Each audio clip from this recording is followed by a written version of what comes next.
Escritor, ensayista, periodista y analista político, Ignacio Zuleta. El fenómeno de Milei es un fenómeno publicitario. Milei gana sin programa, sin funcionarios, sin gobernadores, sin legisladores, sin partido. Nunca le interesó tenerlo, así que no se lo voy a reprochar. No creo que sea un error, es lo que él era. Él es un hombre que ha buscado, según lo que uno mira su biografía, el aplauso. Él siempre busca el aplauso. Fue cantante de rock, profesor de sexo trántrico, artista de revista, panelista de la televisión, profesor, todas funciones en las que se busca el aplauso. Hasta ahora ha hecho grandes macanas, a mi juicio, se ha equivocado. Lo que no tienen que hacer los dirigentes es equivocarse. El peronismo, que llevando unos candidatos horripilantes, con Sergio Massa de candidato, que tenía una inflación pestilente, a una elección. Lo de Macri es criminal, porque Macri destruye Cambiemos y van con Bullrich, que es la peor candidata posible en un país, además. Pero no hay debate ideológico. ¿Cómo? No hay debate ideológico. No lo hay. No, de 5 candidatos, 4 dijeron todo lo mismo. Milei no es liberal, Milei es conservador, no nos engañemos. El proyecto de los conservadores en la Argentina, el peronismo y Milei, es la destrucción de Cambiemos. Cueste lo que cueste, aunque al peronismo le cueste el poder. Scioli es, le gusta o no a mucha gente, el mejor candidato para cualquier partido en cualquier momento. Scioli es el que lo hace presidente aquí. Cristina nunca gobernó el peronismo, ni el sindicalismo. Menem fue el último jefe del peronismo, fue el único tipo que tuvo liderazgo. El mundo se divide entre policías y ladrones. Yo policía no soy. Eso de que está Santiago Caputo que maneja todo y Karina Milei maneja todo, yo creo que es una fantasía. ¿De quiénes? Del gobierno, de poner responsables de papel para que sean los criticados que eximan a quienes toman realmente las decisiones y que están escondidos. La conflictividad social es un mito argentino, nunca existió. La Argentina es una isla de paz.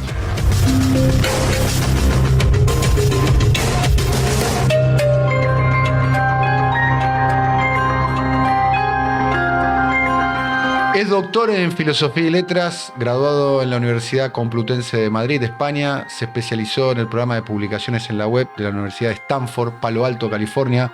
Miembro del Consejo Consultivo de Relaciones Internacionales, el CARI. Autor de varios libros, entre los cuales se destaca El Papa Peronista, Historia Secreta de cómo Francisco opera en el día a día de la política argentina, publicado en el año 19, y Macri Confidencial, Pactos, Planes y Amenazas, publicado en el año 16. Hoy es columnista del diario Clarín, donde tiene 2 columnas.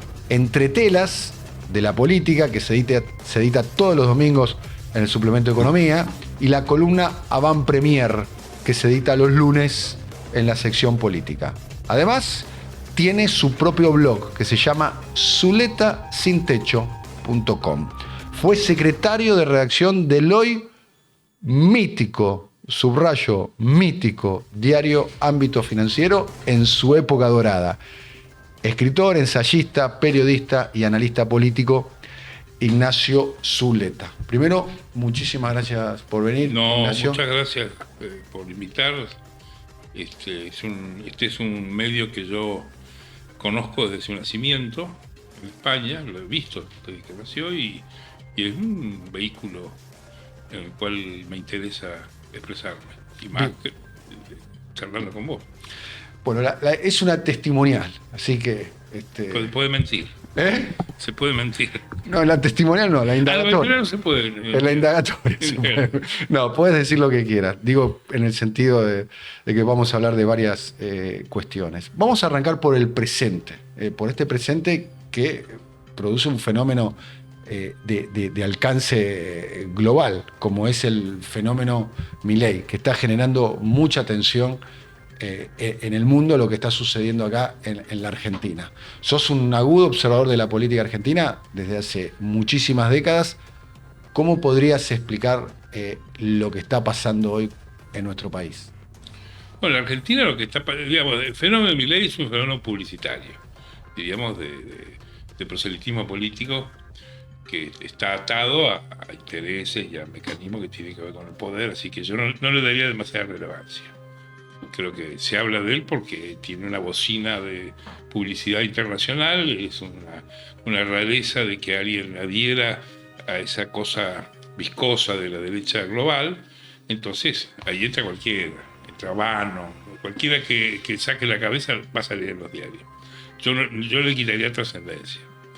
Lo que yo creo que es interesante es, como descripción técnica, si a mí me preguntan qué pasó en la Argentina, acá lo que pasó en la Argentina fue que en las elecciones del año pasado perdieron las dos grandes familias políticas en las cuales se sindica el electorado argentino desde hace más de 100 años, lo que representaban o representan aún las coaliciones del peronismo y sus amigos y el no peronismo con eje en lo que fue Cambiemos.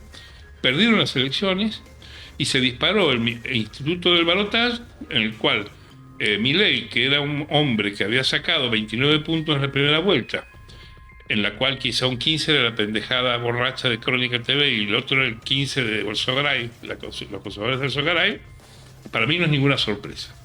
Para mí es 29 puntos.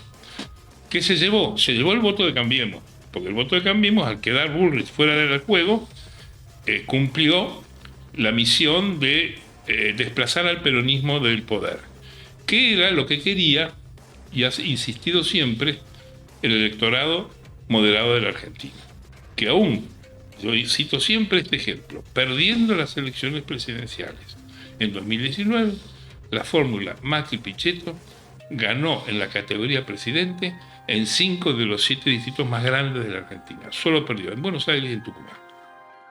El voto de esas 7 provincias, cuando ha podido, desplaza al peronismo. Es el voto de los 42% de Cambiemos desde el 15 hasta el año pasado. Esa franja existe y es inamovible, como es la del peronismo, que llevando unos candidatos horripilantes, después de un gobierno horripilante, sacó 44 puntos. Entonces, yo creo que hay un sistema en la Argentina, político, que es quizá el más sólido de Latinoamérica y quizá el más sólido del occidente europeo, que asegura alternancias pacíficas de sistemas políticos contradictorios, contrarios, opuestos, que significan absolutamente lo contrario, sin persecuciones, en paz, se aceptan los resultados electorales, nadie dice que el otro no ganó, no hay Evo Morales volando en un avión, no hay esmerilamiento de Boric en Chile, que se le caen las constituciones como las peras, no hay presidentes presos como en Perú o en Brasil, no hay delirantes como Maduro, no hay estados que no controlan su territorio como Colombia y México, no hay dementes como Trump, que ocasiona un golpe de Estado, como dijo el otro día, no sé si fue Kamala, la crisis institucional más grave después de la guerra civil de los Estados Unidos. La Argentina es una isla de paz. Pierden las grandes familias, que representan al electorado de la misma manera hace 100 años. Porque si vos ves la grilla electoral desde la ley Sáenz Peña, que es del 12, pero en 1916 se vota por primera vez, siempre vas a encontrar una familia conservadora, de la cual es vicario el peronismo, y una familia radical, socialista, socialdemócrata, que es lo que representa Cambiemos. Eso no cambia, porque en Argentina la gente vota siempre igual. Esa idea de que el voto cambia es un invento de los encuestadores y de los asesores. El voto no cambia. Tal es así que Patricia Bullrich se queda fuera del balotaje y ese voto va puro y simple a votarlo a Milei. Mecánicamente. Para que se vaya al peronismo. Porque esa era la dialéctica de un país, en lo cual también hay que decirlo, la segunda característica es que el sistema político estable, solidísimo, expresa una sociedad civil mucho más fuerte que los gobiernos. Lo segundo es que el desplazamiento de las dos grandes familias no quiebra el electorado, quiebra la dirigencia, que es la que yo creo que falló en el 2023. En el 2023 falla la dirigencia. ¿Cómo va a creer el peronismo que va a ir a una elección con Sergio Massa de candidato, que tenía una inflación pestilente, con el jefe de gabinete de ese gabinete, que era Agustín Rossi, a una elección? y saca el 44%. ¿Por qué? Porque hay un electorado que vota siempre a esa familia. Y eso es inalterable. Lo que no tienen que hacer los dirigentes es equivocarse. Lo de Macri es criminal. Porque Macri destruye Cambiemos porque cree que Larreta lo va a jubilar. Y Larreta cree que lo va a jubilar a Macri. Dos diagnósticos absolutamente equivocados. Los dos. Y van, absolutamente. ¿Cómo va a creer Macri que lo puede jubilar Larreta? ¿Y cómo va a creer Larreta que lo necesita o que puede hacerlo? Y van con Bullrich, que es la peor candidata posible. ¿Por qué? Perdió, yo no tengo por qué probarlo. Si se queda fuera de la batalla, ya está. Es decir, es la teoría de los actos propios. No se puede argumentar la propia boludez. O sea, ¿cómo va a ir con Patricia Bullrich? O sea, solo una persona, yo creo, equivocada en el diagnóstico, como Macri, destruye su fuerza política y destruye lo que fue la representación, la marca que representó a ese electorado no peronista, que sigue íntegro. Es el que se expresa en el bloque de los normales del Congreso, que son los que manejan el Congreso. Es un sector del PRO, un sector del radicalismo y el bloque de Pichetto. Son los normales. Me preguntarán, ¿qué son los normales? Ellos saben. Y todos sabemos quiénes son los normales. Ahora, el error del peronismo, fuera de Cristina, de quien fuera, de creer que pueden ir con esos tipos de candidatos, es descomunal en la misma medida el error de Macri. Lo que ocurre es que Macri destruye la marca. Cristina ese peronismo, el peronismo metropolitano, el AMBA, que se indica en la provincia de Buenos Aires, no destruye la marca. La marca peronista sigue. Ahora, lo que no se destruye son los electorados, ¿eh? Eso está firme. Y hay que esperar a ver cómo se van a expresar en las elecciones del año que viene. Que yo creo que es el gran examen de cualquier gobierno, más un gobierno débil como es este, que son las legislativas del año 2025. O sea, para mí no hay misterio, para mí los factores que se juegan son totalmente previsibles. En un país, además, donde no hay debate ideológico. ¿Cómo? No hay debate ideológico. No lo hay. No. ¿Cuándo lo hubo? Lo ha habido en los 70, fuertísimo, profundísimo. Lo hubo en los 80, comienzo de los 80. Lo hubo en los 90. No te olvides que el peronismo sufrió, y el radicalismo sufrió una disidencia, la del tercio del Frepaso, que fue un debate ideológico. La gente los indica en la economía. Vos tuviste a Felipe el otro día. Él te cuenta que fueron los indultos de Menem lo que dispara al grupo de los 8 y dispara la ruptura. La ruptura está vinculado al juicio sobre un juicio donde ese peronismo revisa el peronismo del 83, que había ido detrás de Luder, que avalaba la amnistía de Viñones, que se había negado a estar en la CONADEP, que había sido manso en el juicio a la dictadura militar. Ese peronismo reacciona, se brota en el 89-90 y ahí se armó un tercio que sacó 5 millones de votos en el 95, en el 97 ganó la legislativa y en el 99 era gobierno. O sea, no era moco de pavo, era un cañonazo al peronismo. El debate ideológico en la Argentina hoy no está presente. Creo que no es malo, porque en realidad las coincidencias, yo siempre lo ilustro siempre. Cuando me preguntan, lo ilustro en la primera vuelta electoral. De 5 candidatos, 4 dijeron todos lo mismo. Milei, Patricia Bullrich, Schiaretti y Massa. El mismo esquema económico, el mismo esquema político, el mismo liberalismo literal, un menos subsidio, menos matices. La única que se oponía era Bregman. Pero Bregman, viste, es un perro verde, o sea, es un Bregman, la candidata de la izquierda, claro. La candidata de la izquierda más clásica. De la que queda, digamos, porque ya no hay comunistas. O sea, hay trotskistas, le llaman la policía le llama trotskistas, pero tampoco son trotskistas. No saben quién era Trotsky. O sea que creo que en la Argentina no hay debate ideológico. Hay un consenso en general de interpretación de la Argentina que es manso. Están para arreglar. Y de hecho... ¿Quiénes están para arreglar? Todos. Todos. Milei ofrecía cargos al funcionario de Alberto Fernández, lo cuentan ellos. Le ofrecía en la aduana, le ofreció al que estaba en la aduana. Las candidaturas de Milei se armaron en la oficina de Menos a Macri creo que le ofreció cargos a todos. Sí. Porque a Macri no hay un consenso. Milei es hábil en ese punto, ¿no? Él tiene acuerdos con casi todos, ¿no? No, Quizás yo no creo que esté hábil. Yo creo que no es hábil. No, porque no le interesa la política, es un hombre de la academia. Yo no voy a hacer interpretación de su persona porque yo no hago psicología de la política ni lo conozco, así que hay otros que lo conozco y puedo decir algo. Lo que yo veo es que es un hombre. ¿No lo ves audaz? ¿No lo ves hábil? ¿No ves que aprende? No, todo hay que esperar, Hasta ahora ha hecho grandes macanas, a mi juicio, se ha equivocado, sin necesidad de equivocarse. Es decir, hacer un asado en Olivos con 84 diputados que votaron una fórmula de jubilados, uno se pregunta que si van a comer un jubilado en el asado. Pero es la fiesta. ¿Qué fiesta es? Vos podés decir, miren, yo no puedo aumentar a los jubilados, pero no podés festejar en un asado. Además, un presidente que no hace asado es el primero que hace.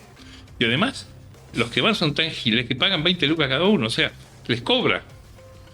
O sea, yo creo que él perdió, es decir, Milei gana sin programa, sin funcionarios, sin gobernadores, sin legisladores, sin partido. Nunca le interesó tenerlo, así que no se lo voy a reprochar. No creo que sea un error, es lo que él era. Él es un hombre que ha buscado, según lo que uno mira su biografía, el aplauso. Él siempre busca el aplauso. Fue cantante de rock, profesor de sexo trántrico, artista de revista, panelista de la televisión, profesor, todas funciones en las que se busca el aplauso. Y creo que esa es una constante de la biografía de él, vista desde afuera. Yo no sé ni qué olor tiene. Ahora, es una persona que cuando gana las elecciones se acuerda que Macri había dicho en abril del año 2023 que Milei representaba mejor que nadie las ideas de Macri, y no te olvides que lo llevó a la mesa de Cambiemos a que lo anotaran como candidato. Él llevó dos nombres, Espert y Milei. ¿En qué año? Antes de las PASO de abril de 2023, antes de las PASO del año pasado. Sí. Macri va a la mesa de Cambiemos, fue público, se vio por televisión. Se votó que entrara Espert no como candidato a presidente, sino como candidato a gobernador, y hubo un gesto que salió en televisión. Patricia Bullrich pidió una computadora y redactó en vivo el comunicado diciendo que no entraba Milei en Cambiemos. Esto está on the record. Esa idea de Macri, que él la piensa en serio, que Milei representa, porque representa el pensamiento conservador que tiene Macri, porque Milei no es liberal, Milei es conservador, no nos engañemos, es un conservador, librecambista como yo, como vos, pero queremos libertad que no nos mire en el bolsillo, pero él cree que hay un mundo atrás que era mejor al que hay que volver. Los que no somos conservadores creemos que la felicidad está en el futuro. No creemos que sea bueno volver a 1913, donde nuestros abuelos eran todos analfabetos y comían papa. Todos queremos rúcula y queremos ojo de bife. Y eso está allá, no está atrás. Antes no había ojo de bife, había tuertos. Y es obvio, es natural que Milei vaya a pedirle a Macri el programa de Sturzenegger, que fue elaborado por un grupo. Ahora Sturzenegger se adueñó, pero ese programa, que lo cuentan y lo contaban en su momento, lo hace un grupo de técnicos, el DNU 70, digamos, de la Gran Reforma, para Horacio o Patricia, para quien ganara. Y se lo dan a Milei. Y de lo único que se da cuenta Milei, que no creo que sea él, yo creo que los que le hacen la política, que son gente, algunos como el chino Kikuchi, el propio Francos, Catalán, gente que tiene algún recorrido político, es adueñarse de la fórmula de Cambiemos y ponerla en el gabinete. Patricia Bullrich y Luis Petri. ¿Por qué? Porque con eso ayuda al proyecto de Milei, que es el mismo proyecto del peronismo. Ahí es donde se unifican las personerías. ¿Cómo? El proyecto de los conservadores en la Argentina, el peronismo y Milei, es la destrucción de Cambiemos, que es una fuerza histórica que apareció en el año 2015 y desplazó al peronismo del poder. Lo desplazó, le quitó 4 años con Macri y los 4 de Fernández, donde el Congreso dependió del interbloque de Negri en diputados y el interbloque... Lo condicionó. Absolutamente. El peronismo no pudo en los años Fernández hacer nada. No pudo ampliar la Corte, no pudo hacer juicio a la Corte, no pudo... Ninguno de los proyectos estructurales del peronismo... Nombrar al procurador. No pudieron hacer nada. Quedaron maniatados. Entonces, el objetivo político de lo que representa Milei, de lo que representa el peronismo, es destruir, cueste lo que cueste, aunque al peronismo le cueste el poder. Cueste lo que cueste. Ellos tienen que terminar con esa barbarie, esa irregularidad del ciclo histórico que nos toca vivir, que apareció una fuerza, donde estaban Ernesto Sanz, Elisa Carrió, Macri, Larreta, Bullrich, toda esa gente que hizo un juego distinto, y lo sacó 8 años, y le ganaron al peronismo del cristinismo, le ganaron al ciclo dual de Kirchner que llevaba del 2002 al 2015, 13 años. Habían gobernado con 2/3 de las con cámaras legislativas propias, habían tenido reelección de Cristina, estuvieron a punto en el 2013 de cambiar la Constitución para que Cristina tuviera un tercer mandato. Le ganaron a ese peronismo, en un hecho inédito en la historia, porque por segunda vez en 40 años el no peronismo le ganaba al peronismo que gobernaba el país, en la persona del gobernador de Buenos Aires, que había estado 2 mandatos, que había sido vicepresidente. ¿Estás hablando de Scioli? Que había sido vicepresidente de la Nación, gobernando el peronismo 17 o 18 provincias y gobernando el país. Eso ocurrió en el 99 con De la Rúa y en el 2015 con Macri. Porque la biografía de Scioli es igual que la de Duhalde. Vicepresidente, 2 mandatos de gobernador de la provincia de Buenos Aires. Ese hecho, esa perturbación del ciclo histórico, es lo que mueve a la conducta del peronismo, que hoy día ellos mismos lo cuentan con amargura, que ellos iban a la destrucción y Cambiemos la elección. Lo que no esperaban es que eso se los llevara puesto a ellos. Porque la verdad es la inmovilidad del peronismo en la primera vuelta, que no movió un solo gobernador del interior. Bueno, adelantaron las elecciones, ¿no? Que dejó... Ahora se suele decir, Ignacio, que dice que si las elecciones se hubiesen unificado, las provincias, la elección federal, probablemente el resultado fuera otro. Pero los gobernadores adelantaron las elecciones tratando de preservarse ellos electoralmente, ¿no? Yo creo que el peronismo ahí no tuvo estrategia electoral, no tuvo claridad. El peronismo de Cristina es el que domina la provincia de Buenos Aires, con toda razón, porque tiene el distrito más importante y gobierna la provincia. Kicillof ganó en la provincia, le ganó a Milei, es una de las 4 provincias que ganó: Chaco, Formosa, Santiago del Estero y Buenos Aires. Yo creo que no tenían estrategia. Si no, por ejemplo, no hubieran liquidado el interior. El interior tenía en el 83 3 puntos fortísimos en el interior, que eran Uñac en San Juan, eran Mansur en Tucumán y Capitanich en el Chaco. Dejó que la Corte le volteara 2 reelecciones, con lo cual lo sacó del juego. Porque cuando voltea la Corte la reelección de Uñac y la reelección de Mansur en sus provincias, lo saca de la cancha. Esos tipos ya no podían ir a armar, participar de un armado nacional, habiendo sido tipos que habían participado en el debate interno del peronismo de qué iba a ocurrir en el año 2023. Y Capitanich quedó aislado por un incidente que arrastra su gobernación, que es de orden público, no tiene ninguna imputación ni pública ni privada, pero nunca escuchaste un peronista de por acá que abriera la boca. y van para otro lado. Hubo un caso policial de un crimen de una joven y lo vincularon a... No, era la familia, una familia vinculada al peronismo del Chaco. Sí. Y eso deterioró, repitió lo que había ocurrido en Santiago del Estero con el caso Soledad. En Catamarca con el caso Soledad en algún Hace momento, ¿no? muchos años, Sí. que terminó con el peronismo de aquella provincia y, Con la dinastía Say. y el peronismo. Ha vuelto el peronismo muchos años después. Muchos años después volvió el peronismo. Y eso se reflejó en un hecho que para mí es letal para el peronismo del año pasado, que es que ellos armaron una fórmula del AMPA. Armaron una fórmula, Massa, Agustín, que eran dos hombres del peronismo metropolitano, porque si bien Agustín Rossi es de Santa Fe, era un hombre del gabinete de Alberto Fernández.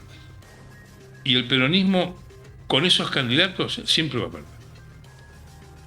El peronismo del interior no desprecia el peronismo del AMPA. Bien, y hay algo ahí, ¿no? Porque las dos grandes hegemonías del peronismo en la transición democrática fueron de dos provincias pequeñas, subpobladas, como La Rioja con Menem y Néstor Kirchner con Santa Cruz, abonando tu teoría. No, yo creo que el peronismo siempre tiene que hacer la fórmula del AMBA con el interior. Porque el peronismo es conurbano y provincia del norte.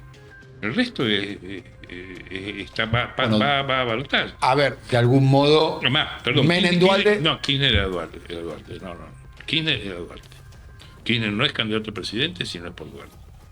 Dualde, él después despega relativamente.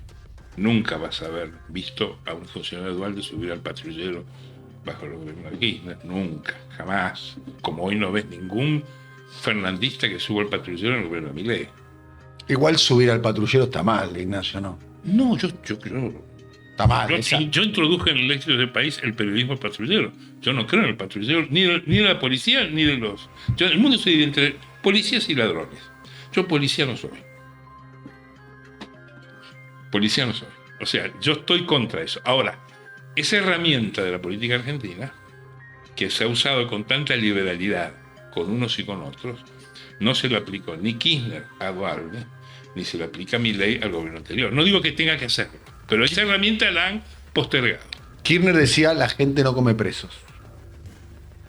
No, yo los testimonios que tengo, que son directos de funcionarios de él, es que él creía que Kirchner era un tipo que era raro en eso. Por ejemplo, Kirchner era un tipo que a toda la gente que se había opuesto a él en su anterior trayectoria, estoy hablando de la de Santa Cruz, los traía todos. Los llamó. Yo conozco el caso directo porque yo fui profesor en Santa Cruz en los años 70 y algunos alumnos míos fueron años después ministros de Néstor, y esa gente fue la que construyó el FREPASO y el Frente Grande en Santa Cruz, y se opusieron rabiosamente a él, que él cuando fue presidente los llamó de a uno y le dijo: ¿qué querés? Lo mismo hizo cuando le ganó la interna a Chiche Dualde en el 2005. Claro, ¿no? pero eso yo creo que... A Díaz Bancalari, a Julián Domínguez. Pero eso yo creo que era el acuerdo con Dualde. Eso era el acuerdo con Dualde. Ahí había un acuerdo político, porque nadie va a creer que Kirchner gana por Santa Cruz. Él gana por Dualde. No me refiero Además, pierde. El, Gana el balotaje, él pierde porque no va a... Me refiero en el 2005 cuando Cristina se enfrenta a Chiche. Sí, en eso sí, él es pacífico, en eso, él no se metió. Inclusive yo conozco casos que le llevaron alguna carpeta alguna vez. Carpeta, uno de sus jefes de gabinete, y le dijo: no, ya, bueno, estuvo nosotros, ¿sabes cuál es? Me lo contó. O sea, dijo: no, estas cosas no me vengan con esas cosas. En eso él tenía una característica. hay algo ahí que me gustaría profundizar, ¿no?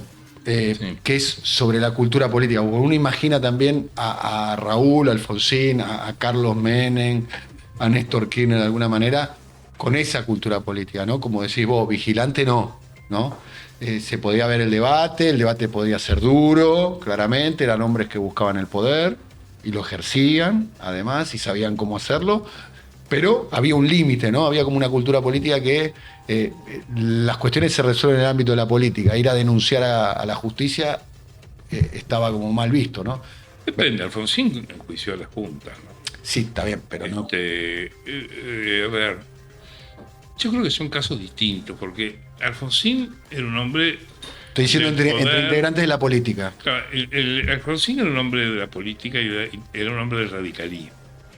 Era un tipo que tenía detrás tenía un ejército, que tenía, digamos, fundacional de la Argentina, del sistema contemporáneo, que ha gobernado el país. Él no tenía dudas de su fuerza. Él podía equivocarse o no. Yo creo que tuvo un gobierno que tuvo aciertos y errores. Y Menem igual. Menem era un hombre del peronismo que hizo todo lo que quiso con una enorme fuerza política. El resto de los presidentes no han tenido fuerza. Kirchner no pudo reelegir. Kirchner no pudo reelegir. ¿Vos no ves la elección de Cristina como una reelección de él? No. Si tengo que buscar a cómo. No. Todos los gobiernos que han seguido son gobiernos débiles, muy débiles. Cristina nunca gobernó el peronismo, ni el sindicalismo. Y decía, tengo que tener gente propia en el Congreso. Inventaba tipos que fueran al Congreso a votarle las cosas a ella, porque al peronismo, cuando tuvo que dejar la presidencia provisional y el Senado 2 veces, una vez fue Claudia Ledesma, de Santiago del Estero, que es la mujer de Gerardo Zamora, que después fue vicepresidente provisional, nunca le dejó, salvo en la época de Pampuro, nunca le han dejado la presidencia provisional del Senado, que cuidar las espaldas a un peronista. Pero no porque sean perversos o porque no sean peronistas. Es porque la desconfianza. No son jefes del peronismo. No son jefes del peronismo. Menem fue el último jefe del peronismo. Fue el único tipo que tuvo liderazgo, contenedor de todas las expresiones del peronismo. Cristina y Ernesto fueron jefes de un sector del peronismo. Y de hecho actuaron siempre como jefes de un sector, porque ellos, como eran débiles, tenían que plantarse en la dialéctica de la confrontación. Eso no era una virtud, era una necesidad. Mirá, yo no quiero ser referencial, pero traerlo a Emilio Monzón. Yo lo cuento en mi libro Macri Confidencial, que aparte sigue siendo el único libro que cuenta cómo se construyó Cambiemos. Eso no se ha contado nunca. Lo que hay son libros contra Cambiemos, pero libro que se cuenta cómo se construyó, ahí vas a leer cuando lo llama Kirchner a Monzón, que viene de ser ministro de Daniel en la provincia. De Scioli en la provincia. Y dice, haceme una candidatura para reelegir. Porque no puede ser que Scioli con los pimpines la tenga 30 puntos y yo, presidente, tenga 14. Esa es la frase que le dice. ¿Hacemos una candidatura para reelegir? Para reelegir. Siendo presidente. Sí. Y Monzón ese tiempo se dedica un tiempo a estudiar el tema y vuelve y dice, mira, no reelegís. Y ahí empieza la operación de Masón de buscarlo a una pata radical para ir a la elección porque Cristina es presidente por Scioli, candidato a gobernador en la provincia, y por Cobos. Hay que ver cómo le hubiera ido. Bueno, Néstor creía que no reelegía. O sea, son gobiernos muy débiles. Pues fíjate, Cristina, es muy curioso el caso del 2011. El 2011 es una elección extraordinaria. En un país... Saca 54 puntos. Claro, ¿no? Que no tenía oposición. Porque si una persona quería no votar a Cristina, tenía que votarlo a Wiener. 16 puntos sacó. Un marciano. Y si salías de Wiener, ibas a Duhalde, Rodríguez y Carrió, que sacaron un punto. O sea, era un sistema político destruido. Cristina gana. A los 2 meses cepo. Y a los 3 meses estatiza la acción de reversión del YPF, que le cuestan al país un desastre que dura hasta el día de hoy. Esos son mecanismos para tratar de ganar fuerza y espacio y poder cuando no lo tenés. Pelearse con el campo. El otro día en Merlo, en el discurso que dio, dijo, casi me pongo el país del sombrero, dice, el problema que tuve con este vicepresidente y con el campo, el problema fue de ella. Ella lo inventa Lustó, ella le acepta la 125, ella quiere poner las retenciones. ¿Cómo te vas a pelear con un sector de la Argentina por meterle un impuesto? Es un error gravísimo. Bueno, los errores de Cristina son casi aciertos, muy pocos. Y de hecho, ha gobernado, echó mano de herramientas que le aseguraron la gobernabilidad en algo que en la Argentina es muy frecuente. Los presidentes les interesa más durar y ganar gobernabilidad que ejecutar un proyecto. Milei en eso es un ejemplo. Un hombre que llega cantando contra Raúl Alfonsín y ahora le sirve asado a los radicales que votaron con él. O sea, él pondera mucho más la oportunidad de haber ganado un round que una consigna que todos creían que era en serio. Todos creían que era un hombre auténtico, genuino, que hacía lo que pensaba, que decía lo que pensaba. Y eso le va durando ya menos de 6 meses, porque ahora ya lo único que falta es que vaya a ponerle flores a Alfonsín a la Recoleta, ¿no? ¿Puede que Macri o el macrismo sea lo que fue la UCD en el 89 para el menemismo, digamos, que sea absorbido por la nueva fuerza política que emerge, la Libertad Avanza, que encabeza No, yo creo Milei? que la fuerza de Milei no existe. La que existe es el PRO. Ellos están comiendo a Milei. Si Milei es él solo. Debajo de Milei, ¿quién está? Pero está la iniciativa de armar un partido político, armarlo en todo el país, presentar la personería, las candidaturas. Hablemos en serio. ¿No? No lo pudo hacer antes, lo va a hacer ahora. Lo hizo Bueno. con el peronismo. Pero armar un partido desde el gobierno, yo creo que es una Bueno, hay fantasía. muchos que sostienen que el Poder Ejecutivo de por sí es un partido político, por toda la cantidad de recursos Bueno, que te permite no. articular. Yo no le veo, y más en función de la gente que está haciendo eso, los que uno sabe que lo están haciendo, esa gente no puede armar una mesa de truco. O sea, Los que lo están haciendo es Karina Milei eso dicen. Vos sabés y que Martín Menem. yo creo que es todo invento eso. Es todo invento para vos. Eso de que está Santiago Caputo que maneja todo y Karina Milei maneja todo, yo creo que es una fantasía ¿De quién es? del gobierno, de poner responsables de papel para que sean los criticados que eximan a quienes toman realmente las decisiones y que están escondidos. Es como el soldado Chamamé con Menem. Cuando vos ibas a Olivos, te atendía el soldado Chamamé. Y Menem te decía, hablalo con Albino, que te anote. Entonces yo me anotaba. Y vos creías que el soldado Chamamé te iba a dar un dique, una ruta. ¿Una qué? Una obra pública. O sea, intermediarios. De la Rúa lo tenía Antonio de la Rúa. De la Rúa empezaba una reunión de gabinete complicada y decía, a ver, Antonio, vos anotá. Y se levantaba y se iba. Esto háblenlo con Antonio. Y Antonio de la Rúa empezaba. Vos que pensás que es una puesta en escena. Totalmente. No conozco ninguna medida de gobierno que no haya sido contada por el propio gobierno, que se le atribuya ni a Germán, al presidente, ni a este Caputo. Ninguna. Esta idea de que Santiago Caputo... Todo eso lo cuenta el gobierno. Y lo cuentan los periodistas alcahuetes del gobierno. Los Alcahuetes del gobierno que periodistas alcahuetes. por supuesto, que cuentan las cosas que pasan en el gobierno. Es la única fuente que tiene la opinión pública, son las cosas que cuentan los periodistas, son comunicadores, que hay una gran distancia. Bien.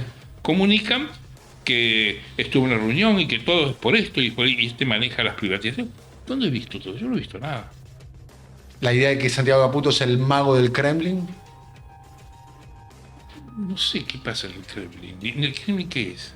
No, después yo creo que es un invento del gobierno, es una fantasía del gobierno. ¿Y quién toma las decisiones en el gobierno? ¿Vos pensás que hay un sistema? Yo creo que hay una cantidad de dirigentes, más que nada del mundo empresario, y estudios de abogados que son los que están inspirando al gobierno en las decisiones, en sus intentos, porque hasta ahora no ha logrado mucho. Fíjate que hay una polémica que fue acá en la Argentina, fue muy, creo yo, discutida, pero a mi juicio con alguna falta de foco y de precisión, que fue el decreto que reglamentó la ley de defensa de acceso a la información. Esa ley, que existe vieja, es una ley muy importante porque se hizo en el gobierno de Macri y fue votada por unanimidad, hecha por una de las inspiradoras fue Karina Banfi, hoy diputada radical, que es la autora de 15 leyes en toda Latinoamérica de acceso a la información, porque ella trabajaba en la OEA en esos temas. Es una persona que sabe muchísimo y que entra de diputada en 2015 precisamente para hacer esa ley, con los legisladores de Cambiemos en el momento, pero con tanta Expliquemos persuasión. brevemente cómo es la ley para aquellas personas que La quizás ley no es la tienen corriente. Information Act de Estados Unidos, que vos tenés derecho a conocer un dato que vos sabés que existe, pero no tenés la prueba y se lo tenés que pedir al Estado y el Estado tiene la obligación de dártelo. Por ejemplo, un dato muy común es quiénes son las personas que visitan al presidente Exacto. en la residencia Es presidencial. una ley que existe en todo el Y te mundo. tiene que decir quiénes fueron, Claro. por dónde entraron, Y cuánto tiene tiempo sus estuvieron. restricciones, hay cosas que no te las van a informar, o tachan los documentos que son razonables y se corre alguna responsabilidad de Estado o individual. Para decir una manera, si el presidente se reúne con el dueño de un laboratorio, eso tiene que ser público. Claro, acá se discutió mucho en la época del gobierno anterior, en el anterior, el de Cristina, el famoso contrato de Chevron. Bien. El acuerdo que había firmado el Estado argentino o el YPF con la empresa Chevron para Vaca Muerta, Tenía cláusula secreta. tardó muchísimo en conocerse, o los contratos por las vacunas con el COVID, que es un tema jurídico. Probablemente una empresa que confía en un Estado a firmar algo no quiere que se sepa esto y tiene derecho a hacerlo, si no, no hago el negocio. De hecho, la Pfizer se va porque no accede a que la Argentina conozca ciertos detalles de la vacuna, que no se podían mostrar porque era obvio, porque era una vacuna que necesitaba 5 años de prueba y no las tenía. Entonces decía el Pfizer, mira, se me muere un tipo, ¿quién paga? ¿Ustedes o yo? Eso es lo que impidió y por eso eran secretos. Ya no lo son, la auditoría los tiene, la Cámara de Diputados los tiene. Ahora, ese debate sobre el acceso a la información olvidó un tema central para mí y que es el motivo del decreto. Que el artículo 3 de la ley dice cuáles son las restricciones, las excepciones al acceso a la información. Y la tercera excepción es los documentos y conversaciones y negociaciones previas a la toma de una decisión del gobierno no tienen estado público. Es lo más grave que ocurre hoy en la Argentina. Es decir, cuando vos me traes a mí un negocio, yo soy ministro, y me traes papel, y me mostrás el mail, y me traes todo eso es secreto. Eso es gravísimo, porque además ocurre el mismo día que la jueza Presca, que tiene el juicio de Repsol en Nueva York, pide los WhatsApp de una tira larga de funcionarios argentinos, entre la que está desde Sergio Massa, gobierno anterior, a los dos Caputo. Porque los que accionan contra la Argentina dicen que la Argentina debe pagar la indemnización por la estatización de YPF porque YPF es de la Argentina. YPF dice, no, somos una empresa privada, el Estado tiene... Cuando decís los dos Caputos te referís a Santiago y a Toto Caputo. Y a Totó, no a Niki. ¿A quién? No a Niki, no a Nicolás. No, ese es privado, ese Sí, no, okay. ese gobierno en serio, de la casa. ¿Sí? Sí, supongo, eso dice. Bueno, eso ocurrió los mismos días. O sea, se busca cobertura, por ejemplo, a los estudios de abogados que se sabe que prepararon y preparan leyes y decretos de este gobierno, que no es nuevo. Ha ocurrido con los anteriores gobiernos. El gobierno de Cristina Kirchner había temas que Zanini le mandaba a algunos estudios de abogados que no sabía, que le revisaban los proyectos, y está bien, si el Estado necesita asesoría. Ahora, lo que no puedes decir es que no puedes disponer que sea secreto. Eso para mí es el punto más importante. Hay un antecedente grave. Cuando asume Néstor Kirchner, año 2003, ¿no? Dice, y le ordena a Parrilli, que era secretario general de la presidencia, que se prohíbe la conversación off the record entre periodistas y funcionarios del gobierno. Fue público. Y lo comunicó Parrilli en público y motivó una ola de... Yo escribí sobre eso varias... Sí, como lo digo, yo escribí varias... Pero era un tema, te quiero decir, porque fue un tema público. Y cuando le preguntaron, contestó que se enteren por el boletín oficial. Cuando salió el boletín oficial, ya no se puede hacer nada. La misión de los periodistas es efectivamente entrar en la cocina de la construcción de las políticas para que la gente, la sociedad, el público, participe quieren privatizar Vaca Muerta. Hay un proyecto, entonces la sociedad toma conocimiento, toma posición, puede opinar, los medios, las personas, pueden hacer un piquete, pueden hacer un asado. Ahora, esa herramienta de mandarle a la gente desde el boletín oficial era una limitación que ya, cito como ejemplo, Kirchner 2003. Obviamente, son las cosas imposibles de la política. En aquel momento había que pegarle a la gente para que no contara, porque salían los ministros de la Secretaría de Gabinete y se contaban todo. Decir, tal, vengan de a uno, no, pónganse. O sea, para mí el tema de la... Porque estábamos en que hay sectores privados, estudios de abogados y particulares que están haciendo llegar proyectos al gobierno y el gobierno los adopta como propios. Y lo que se hizo con ese intento del decreto, que está vigente todavía, es prohibir el estado público de esa conversación, que es la cocina de las decisiones políticas. Fíjate vos el escándalo que armó, que ha producido una crisis de gabinete, que es la pelea entre Santiago Caputo, que fue el que fue a quejarse la noche que lo estaban interpelando a Guillermo Franco en el Congreso, y Guillermo Franco dijo que esto se va a revisar, está contado en los diarios, que empezó a llamar a los diputados de a uno a decir esto no se mueve, esto no se mueve. Porque él es uno de los que está anotado en esa lista. ¿Quién? Santiago Caputo. ¿En qué lista? La de Presca en Manhattan. Porque según ellos, los abogados de los que litigan contra Argentina, YPF.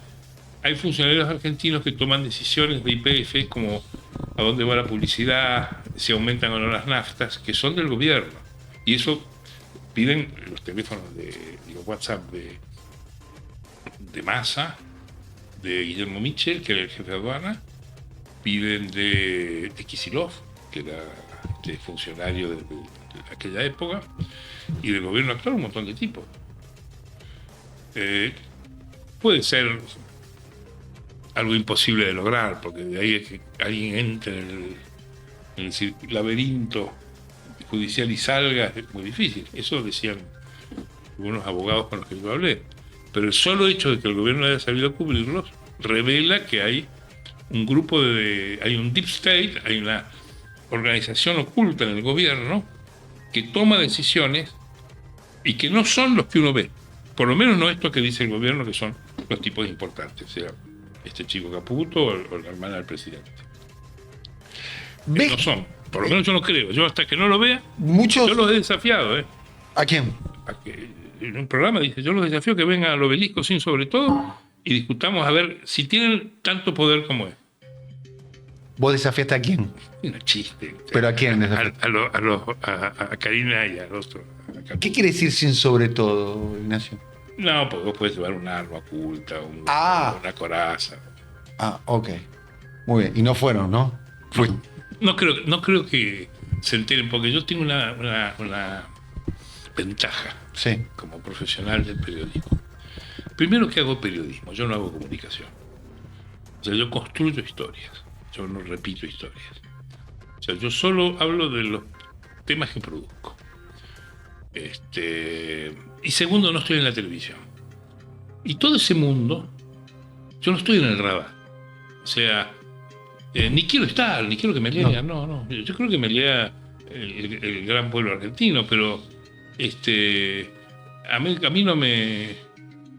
Ni ellos me preocupan, ni yo les preocupo a ellos. Quiero que hablemos... Yo subo una escalera, yo tengo una misión, como dice Charlie García en Chipi Chipi. Yo subo una escalera, yo tengo una misión. Yo me limito a eso. No tengo otra misión que la mía. Sí. Yo subo una escalera. ¿Te gusta Charlie García? ¿Sí? Creo que es un gran poeta. ¿Cuáles son los discos de Charlie que más... o qué momento? Canciones. Yo no soy... Canciones. Yo fastidio a mi familia y a mi entorno poniendo una canción y a la siguiente algo de Mozart y después viene un tango. O sea, no me pueden seguir. Nunca escucho un disco, me muero. Por eso me encanta el algoritmo. El algoritmo de la música de Spotify es el quien mejor me conoce después de mi mujer. Entonces, cuando empieza la música a sonar a la mañana, viene toda la música que me gusta a mí. Y no sé cómo le agradezco a la Hay algo vida. diabólico en eso, porque me pasa lo mismo a mí Y también. está bien, ¿para qué querés? Tenés que ocuparte de la música. Hemos pasado años robando, bajando música de Pirate Bay, y hoy día la tenés toda y a la hora que querés, a la Pero mañana. que haya alguien que vos no conocés, que conozca, No es una máquina, es una máquina. ¿sí?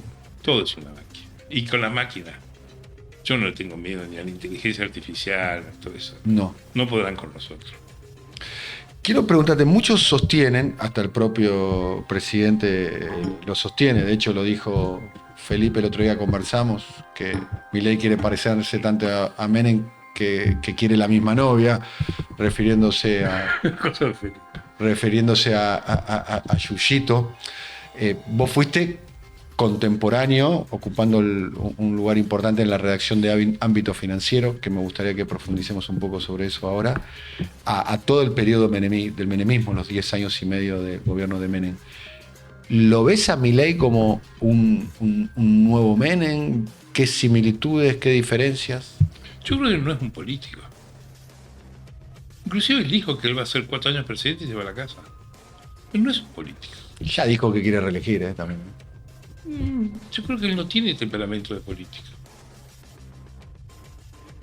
Él es un hombre que no genera alianzas, nunca pudo hacer un partido. Ha llegado, él mismo dice, por una carambola que es la de la batalla.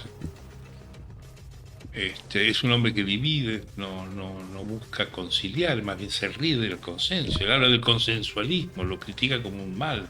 ¿Y Menem cómo era? Y creo que con eso es natural que caiga en manos de quienes hacen política. Además tiene una atracción irresistible por cierto tipo de personas, ¿Cuál es? que no voy a caracterizar. Está feliz abrazado por Ritondo y Oscar Sago. Solo menciono esos nombres. Son personas que son rosqueros de la política, que les encanta, y gente de la que él se rodea con gusto, y creo que le resuelven problemas que él no puede resolver, porque él no es un político. Él nunca quiso ser un político. ¿Por qué iba a empezar a los 52 años? ¿Y Menem cómo era? No, Menem era un político. Menem vino en el avión de Perón cuando vino en el 73, fue el gobernador más joven de la Argentina en el 73 también. Era un tipo que tenía. Él era un líder. El líder es el hombre que imagina, que tiene visión, sabe lo que hay detrás del cerro, tiene capacidad de alianza, genera confianza y hace andar el motor a agua, porque con nafta lo voy a andar yo. El político hace andar el motor a agua, y en eso es una persona que era un líder político auténtico. De hecho hizo todo lo que quiso. Tuvo inclusive el final de un líder político, que fue un fracaso, porque él es un hombre que el intento de la tercera reelección del final de su gobierno no solo lo mandó él a la casa, sino que además destruyó el peronismo. Y él estaba 2 años después estaba preso. Y terminó condenado y murió condenado, exento por la corte de una causa porque había pasado mucho tiempo. Pero lo de él fue un final de disipación de poder que para mí es el ejemplo más. Yo se imagino qué película habría que hacer. Para mí el tema al final de Menem es la disipación de poder más grande que yo he visto en la política argentina. ¿Por qué? Tipo que tuvo 10 años de gobierno, hizo lo que quiso, gobernó con las 2 cámaras a su favor, Reformó la Constitución. reformó la Constitución, logró la reelección. Era un conductor político con talento y con estilo. Ahora, en el año 99 podía haber sido gobernador de La Rioja, como le proponían varios. Vino gente a proponerle ser secretario general de la OEA, gente del gobierno que le decía: mira, el secretario de la OEA está, o gobernador de La Rioja. No, el que fue papa no puede ser monaguillo, Obispo, esas cosas. Se fue a la casa, procesado, llegó a presidir, presidente del partido, llegó a presidir una reunión del Consejo Nacional en la casa de Gostanián, en el Torcuato, preso, con la domiciliaria, que lo llevó Dualde en un colectivo a todos los consejeros para que no se escaparan. Y en el 2001 estaba preso. En abril del 2001 va en Cannes. Todo por creer que el poder era de él y que él lo iba a llevar a donde él fuera. Que es el gran error de los políticos, o uno de los grandes errores. El poder es un mix, es un cóctel en donde juega el otro más que uno, más que el líder, y no te lo llevas a tu casa. No te lo llevas a tu casa. Él debía, primero que todo, conservar el poder personal. Y segundo, conservar el poder de su partido. Porque la crisis política argentina, que se desencadena con la caída de la Rúa en el 2001, uno de los factores principales es que no tenía oposición. Y que tenía al presidente del principal partido opositor, al cual él había heredado, preso. O sea, él no podía calzar, no podía apalancar su gestión en una oposición eficiente. Porque estaba descalificada, su presidente en cana y peleado con la propia colectividad. Y que lleva a esa aberración de las peores de las institucionales de la Argentina, que Dualde es presidente en el 2002 para completar el mandato de la Rúa con quien había competido en el 99 y había perdido. Es decir, era inimaginable. Según tu teoría, es un momento donde funcionaron las instituciones, la fortaleza del sistema. Sí, por supuesto. Pero, según lo que vos explicitas. Pero estoy hablando de Dualde. Dualde no podía ser el que completara el mandato de la Rúa. Él era el que no podía. Bueno, hizo todo para hacerlo, ¿no? No, pero estoy hablando de la ¿cómo le llaman ahora? La inconsistencia. Sí. Y peor aún, de la Rúa, que gobernaba con Cavallo como ministro. Porque Cavallo había competido también por la presidencia en el 99. Y había ido en una suerte de alianza con Dualde también, ¿no? Claro, que lo hizo gobernador de Rucauf. Lo hizo. Bueno, yo te digo lo de Menem, vos me preguntás por Menem. Yo creo que Menem tenía. El peronismo ha tenido dos líderes, que son Perón y Menem. El resto han sido. No lo pones jefatura. En esa lista, no lo pones a Néstor Kirchner. No, ¿quién es Dualde? Y cuando quiere reelegir por las propias no puede. Tiene que traer a una organización que viene en una alianza del peronismo con el radicalismo, porque no era poco, había 4 gobernadores y como no sé cuántos intendentes de todo el país. La concertación coincidieron con Cobos. Y Scioli gobernador, porque no hay que nunca olvidar que en el llamado kirchnerismo, que palabra que yo no uso, yo hablo de peronismo, en el kirchnerismo, en la cinta del ADN, dice Kirchner, Scioli. Scioli es el fundador. Scioli es el que lo hace presidente a Kirchner. Cuando lo convence con Dualde, que anuncie que Labaña va a seguir siendo su ministro de Economía. El escalón que lo levanta la campaña tétrica que llevaba Néstor, porque ganó con 22 puntos, pero si no hubiera hecho, no tuviera Scioli, estaba en 16 y terminaba detrás de Rodríguez A.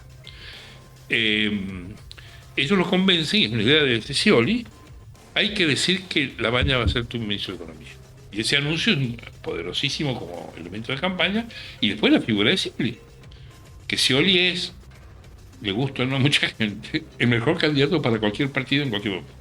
¿Cómo? Es el mejor candidato para cualquier partido en cualquier momento. ¿Quién? Scioli.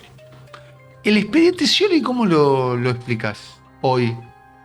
No, Scioli es una... ¿Cómo? Yo no tengo pasión política, por lo tanto, siempre trato de que no se confunda lo que digo con que me lo atribuyan como una idea. Yo creo que Scioli es hoy un político que no ha cometido un solo error estratégico desde que entró en política. ¿Cómo? Es una persona que no ha cometido ningún error estratégico en toda su carrera política. ¿Los errores fueron todos tácticos? No, ¿cuál? No, como me decís, no cometió estratégico. No, táctico, ni estratégico ni táctico. Ni tácticos. Entró de diputado en el fin de los 90, ganándole a Cavallo. Fue ministro de bueno, te diría... Fue ministro de Dualde, candidato de la Rúa en la En la del 21, en la del 2001. la 2001 con Liendo, Con Cavallo. ¿no?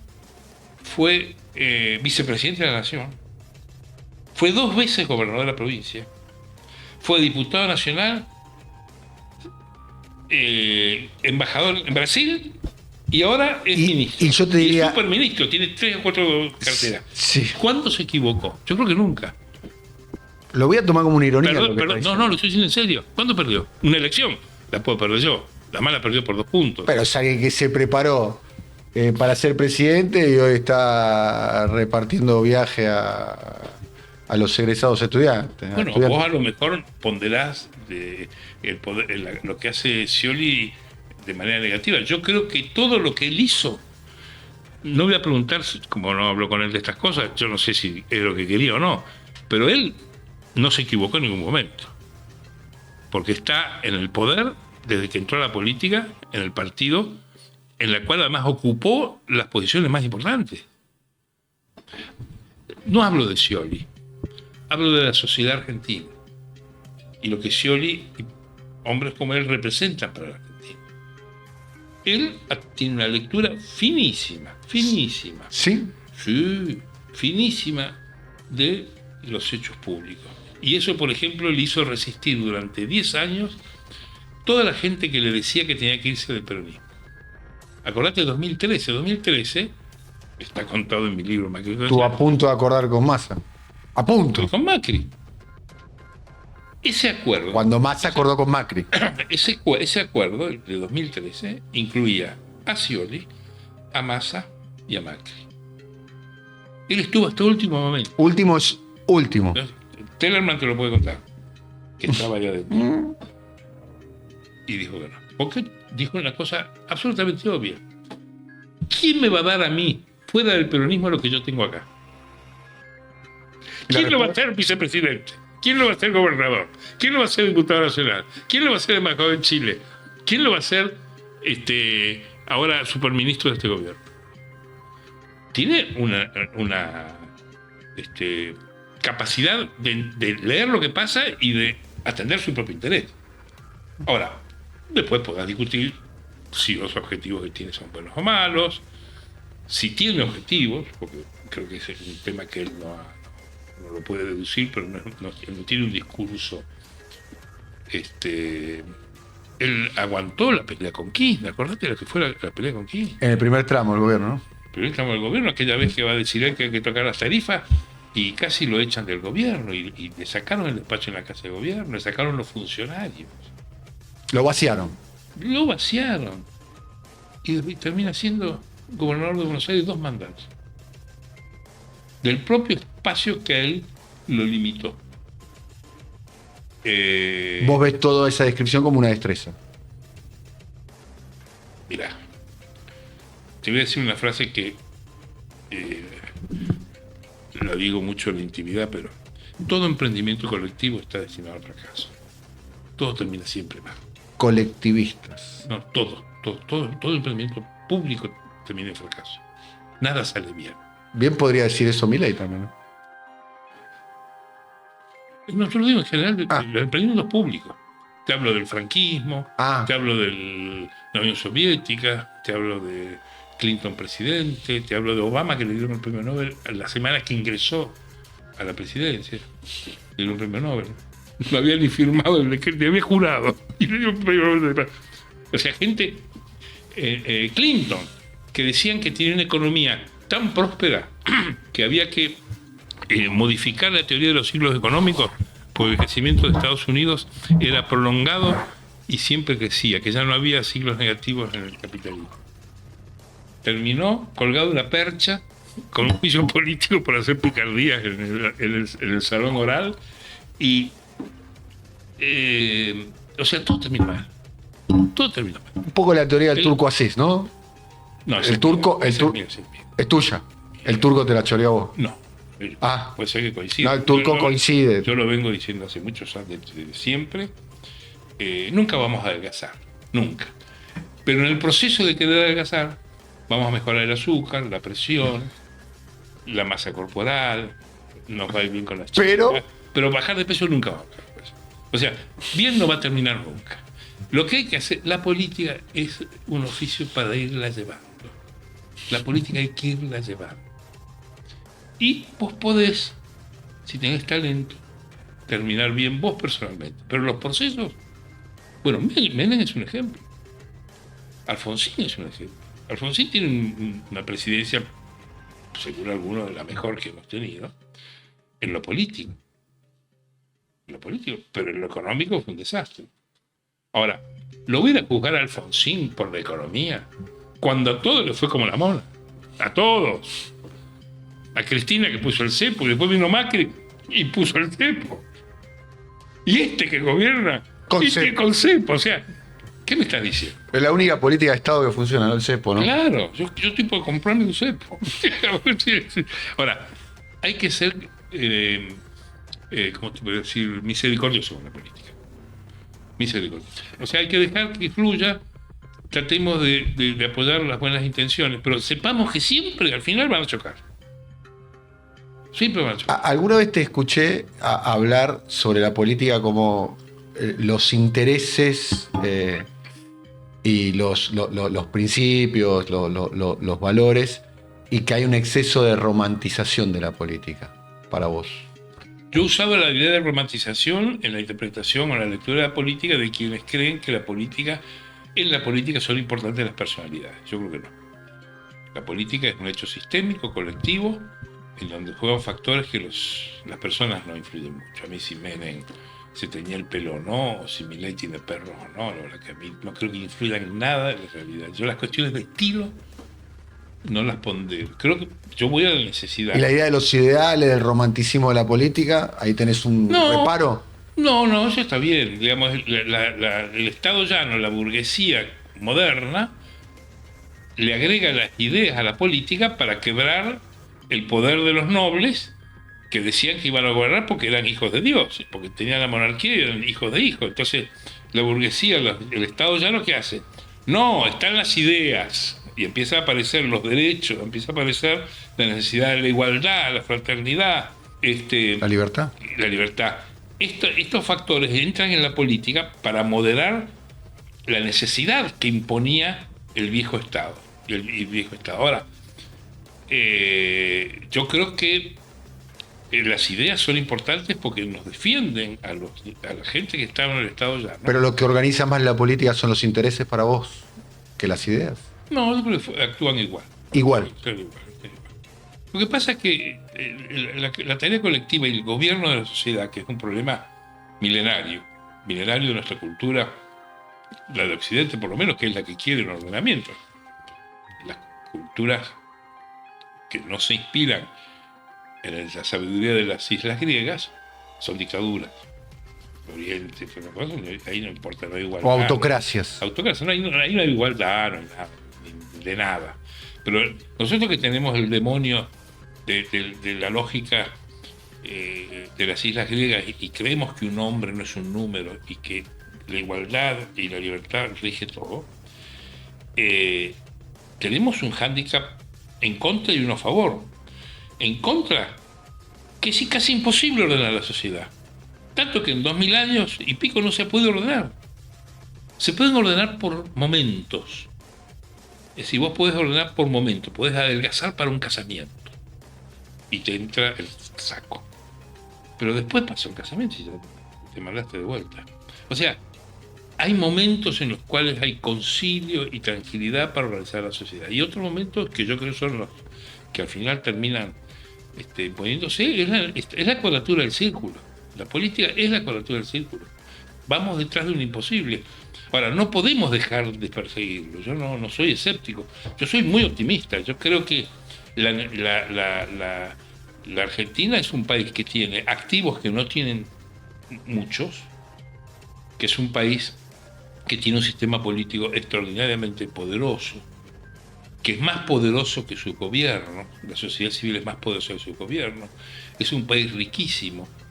Y lo más importante es que tiene dos familias políticas en las que se indica la opinión del 80% de la sociedad desde hace más de 100 años y que comparten una agenda común, una agenda igualitaria, una agenda de consenso, un reparto de los bienes de la tierra para todos, generoso con los inmigrantes, es decir, abierto al mundo.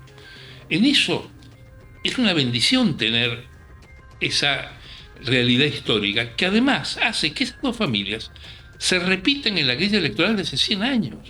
Porque acá ha habido gobiernos militares, criminales y más vista blandas, y siempre que la democracia volvió, la sociedad volvió a sindicarse en esas dos familias. No aparecieron nuevos partidos, nuevas familias, nuevas ideas. No, la sociedad del pacto liberal conservador de la ley Sáenz Peña, que fue en 1912, hereda la visión y la necesidad de los inmigrantes y de los conservadores que necesitaban organizar un país riquísimo y sin gente, en una agenda que es un milagro, y que hace que la Argentina sea lo que sea. La Argentina hoy le da de comer a todo el Cono Sur. Todos los desocupados vienen para acá, salvo Brasil, todos vienen acá, los uruguayos a trabajar. El milagro chileno lo tenemos en la Patagonia, los peruanos, los bolivianos, los paraguayos, los venezolanos. Le damos de comer. Uno de los problemas de la Argentina, uno es la economía informal, que no puede organizarse porque la mitad está en negro. El otro es que nosotros tenemos que producir riqueza, educación y seguridad para todo el Cono Sur. Es extraordinario como fuerza. ¿Cómo le vas a reprochar el déficit cero a un concejal de Berazategui? Cuando vos tenés que darle de comer y tenés que dárselo pacíficamente, porque es un país sin frontera, donde nunca vamos a tener una frontera en donde no dejemos entrar a la gente. Ese es un buen atributo para vos. Los queremos, por supuesto, los queremos, nos quieren. Es un país seguro. Es el país más seguro de América. En cualquier estadística que vos agarres hoy, pública, privada, de la ONU, de Patricia Burri, la Argentina está con Chile y Costa Rica. Chile ya se fue al diablo. Y Uruguay, ¿no? Uruguay más o menos, ¿no? Uruguay tiene un problema ahora. Los uruguayos están preocupadísimos en la escalada del crimen. El país más seguro de América. Entonces no me vengan con falacias que dicen, Milei, me votaron para terminar con la inflación y la inseguridad. Esa ya te la regalo, porque tenés el país más seguro de América. O sea, tenemos activos extraordinarios. Y tenemos un sistema educativo universal y gratuito, un sistema provisional universal y gratuito, un sistema de previsión social que superpone los prepagos médicos, las obras sociales, los institutos de salud de las provincias y la medicina privada. Esto en ningún lugar del mundo existe. Nadie tiene seguridad social y salud gratis. La Argentina da jubilaciones sin aporte y da asistencia a los mayores de 65 años, aunque no tengan nacionalidad argentina. Eso es una generosidad. Y esa generosidad es una generosidad que está intrínseca en esas dos familias políticas, que son las que articulan la Argentina. Y la Argentina es eso. No puedes tener fantasías de un lado y del otro, pero el que se aparte. Por eso creo que la tarea nuestra como periodista, que solo sabemos leer y escribir, es tratar de leer la realidad y entenderla. Ignacio, tramo final de nuestra conversación, y no quiero pasar por alto dos cuestiones que me gustaría que podamos profundizar. Uno es, sos una de las personas que yo te leo regularmente, ¿no? Las columnas tuyas, tanto... Yo escribo regularmente. Tanto los domingos... No, regular. Sí, escribís muy bien. Escribís muy bien los domingos y los lunes en el diario Clarín. Tengo una Clarín. gran editora, que es mi mujer. En el diario Clarín, y por lo que yo leo, tenés una relación con el Papa Francisco, con Bergoglio. No tengo relación. No, ¿No? pero tenés muy buena información. Oh, sí, tengo información de mucha gente con la que no tengo relación. Bien. Cuando hice el libro del Papa, que me interesó mucho hacerlo, me sirvió mucho, aprendí mucho, pero yo nunca estuve con el Papa. Más aún, ¿No lo conocés al Papa? ¿Nunca estuviste así con el Papa? Yo hice un viaje... ¿Con Bergoglio? No, tampoco, nunca. Yo no soy hombre de la iglesia. Yo soy un insider de la política, no de la iglesia. Yo cuando hice el libro del Papa, que es un libro que se me ocurrió a mí porque me interesaba explicar todo lo que yo iba sabiendo de lo que hacía él de política, que te repito, es el único libro que lo ha hecho. Hay un libro de Mariano de Bedia que tiene más bien la etapa anterior a ser papa. Pero nadie contaba lo que uno sabía, todo lo que pasaba con los políticos, los sindicalistas. Entonces el libro se llama El Papa Peronista. Yo me meto en el tema. A mí me interesa el personaje, a mí me encanta como animal político, como es un vivo bárbaro, es un tipo que tiene una condición que es una cosa inusual en la iglesia argentina, especialmente la cultura que tiene. Es un tipo que aprendió alemán para hacer una tesis sobre Romano Guardini, que es un filósofo alemán, y aprendió alemán y habla alemán. O sea, un tipo que además cura villero. O sea, tampoco es un tipo que venga de una familia educada, familia normal de inmigrantes. Y yo hice un viaje que lo comprometí con la editorial. Le digo, mire, yo esto, ver al Papa. Yo le había pedido siempre, a través de todos los amigos comunes que tengo, amigos de él, amigos míos, le había hecho cartas. Y él siempre me lo negaba, me mandaba, cuando estaba allá me mandaba cartas, cardenal no sé cuánto, de que no, el Santo Padre no puede porque tiene mucho que hacer. Y yo fui a Roma. Hice uso de mis destrezas personales que fueron atendidas por la Santa Sede. Y a mí me dieron una entrada para estar en un corralito donde había un pequeño grupo de argentinos. Y lo saludé. Tengo una foto por ahí que le di una tarjeta y digo, vengo a una misión de verdad. Le digo, estoy escribiendo el libro. Él sabía que estaba escribiendo el libro, varios amigos le habían dicho. Sí, lo sé. Le digo, pero tenemos que hablar, he venido hasta acá. Dice, ya vamos a hablar. Le dice, vos seguí escribiendo el libro. Bueno, no paré, seguí. Siguió después dando. Me dio un rosario. Y tuvo un gesto, yo creo que es él. Yo cuando fui a ese día a esa audiencia, nunca me dijeron que no me lo iban a dar. Yo fui porque, para que lo digan que no fui. Y me dejaron entrar al Palacio Pontificio y me pasé todo el día solo dando vueltas por todos lados. Nadie me anda por donde quiera. Y la verdad es una experiencia lindísima, porque es un lugar que yo no conocía. O sea, no me sentí maltratado. Ahora, me parece que él no tiene ningún interés conmigo. ¿Para qué hablar? A mí me hubiera gustado, hasta cierto punto. A mí cuando fui ya, que estaba el libro hecho, ya casi me daba miedo que me recibiera. Porque yo le iba a preguntar de cosas del libro y le iba a decir, no era así. Y me mató. O no vayas a poner eso, ¿no? Como se te ocurre. Y el libro no. Un amigo fue a verlo, me preguntó si lo había leído. ¿Leíste el libro El Gordo? No. Dice, léelo, dice, tiene cosas. No, me hicieron una síntesis. No, léelo, es divertido, te va a gustar. Dice, no, dice, lo que me rompe es que me digan papa peronista. Eso yo sé que no. A él no le gusta que le digan papa peronista. ¿Él es peronista? Yo no sé si es peronista. El título lo puso la editorial. A mí no me molestó, me parece un buen título. Pero le ofende a los peronistas que digan que el papa es peronista y le ofende a la gente del papa que le digan peronista. ¿Cuál es la incidencia del Papa Francisco en la política argentina? Yo creo que es muy importante. Los grandes movimientos que ha habido políticos desde que él es papa, siendo obispo era más conflictivo, porque él como obispo, como arzobispo de Buenos Aires, él nunca tuvo mucho predicamento en la conferencia episcopal. Está contado por quienes saben de eso, que él hubo muchas posiciones del episcopado que el episcopado o él no las compartía o no lo siguieron a él. Como papa, él yo creo que estuvo detrás de muchas cosas muy importantes.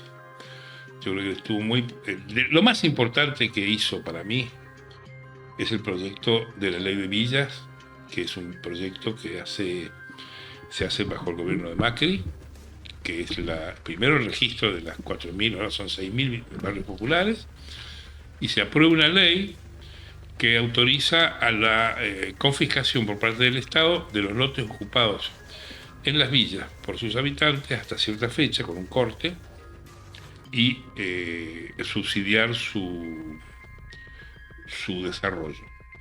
Ese proyecto es un proyecto que se vota casi por unanimidad en las dos cámaras. Está firmado por Nicolás Massot, Mario Negri y Elisa Carrió. No es un proyecto del peronismo. Está elaborado por Grabois y un grupo de gente vinculada a él, y el Papa se ocupa de que tenga la aprobación en las dos cámaras. Es para mí una de las decisiones más importantes que ha tomado la política argentina en materia social en muchos años, muchísimos años. ¿Y qué atributos políticos le ves al Papa? Bueno, eso ¿qué demuestra eso? Él demuestra que el Papa maneja los intereses que a él le interesan. Bueno, te agrego a eso la entrada de Macri al gobierno. La única emergencia que deja en pie el gobierno de Macri cuando asume en el Congreso, deroga todas las emergencias y deja la emergencia de la economía popular. Establece el salario auxiliar de los pobres, lo que luego fue el potenciar trabajo. Esa fue la primera decisión que logró un gobierno como el de Macri, donde tenía más amigos que en los gobiernos de Cristina, porque la cantidad de amigos de Bergoglio en el gobierno de Macri es innumerable. Que Cristina casi no tenía amigos. Tenía gente que quería estar cerca de él, pero amigos como Jorge Teaca, como Gabriela Michetti, que se confesaba con ella, María Eugenia Vidal, que siendo gobernadora hacía viajes a consultar temas específicos esa relación fue estrechísima. Carolina Stanley. Bueno, el final, en la síntesis, él tiene una influencia muy grande cuando le interesa. Más aún, en el año 2000, ¿cuándo fue? El año pasado, el anterior, la ley vencía. Y se volvió a votar en el Congreso con la misma cantidad de adhesiones. Este gobierno entra en el delirio, ¿viste?, de la publicidad, del antisistema. ¿Qué dice el responsable del RENAVAP y de la administración de la ley de villas? RENAVAP es el Registro Nacional de Barrios Populares, ¿no? Es el sector mejor administrado por el Estado que hemos heredado. Le pega en el poste, dice, si no es el mejor. ¿Eso dijo quién? Parejas, el que está de secretario de...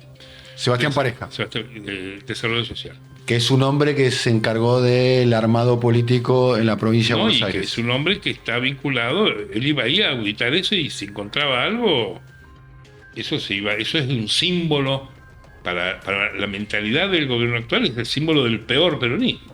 Peronismo de la dádiva, el hay que decir que RENAVAP es el Registro Nacional de Barrios Populares, lo que sería chabolas en España, digamos. Ah, sí. Las villas miserias, los barrios populares.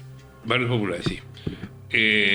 Y vos fíjate que en el esquema del nuevo gobierno, de este gobierno, no hay ninguna agresividad a ese sector. ¿Hacia cuál? Hacia el sector de la economía popular, las organizaciones sociales. Quizás han entendido que hay... La baja conflictividad social que se ve frente al ajuste, quizás... No, pero la conflictividad social es un mito argentino, nunca existió. ¿No? ¿Sí? Son 200 tipos en el obelisco. Es un mito argentino. Sí, eso de que va a venir una poblada y van a quemar todos los edificios y van a protestar contra el salario bajo. Y eso, y si yo te traigo escenas de diciembre del 2001, ¿no? Eso era destrucción del Estado. Eso era el gobierno de Duhalde con Mariano Buesa a la cabeza avanzando desde Moreno para voltearlo de la Rúa. Eso lo sabemos. Fue como los ¿Vos pensás que el 2001 fue más Palacio que calle?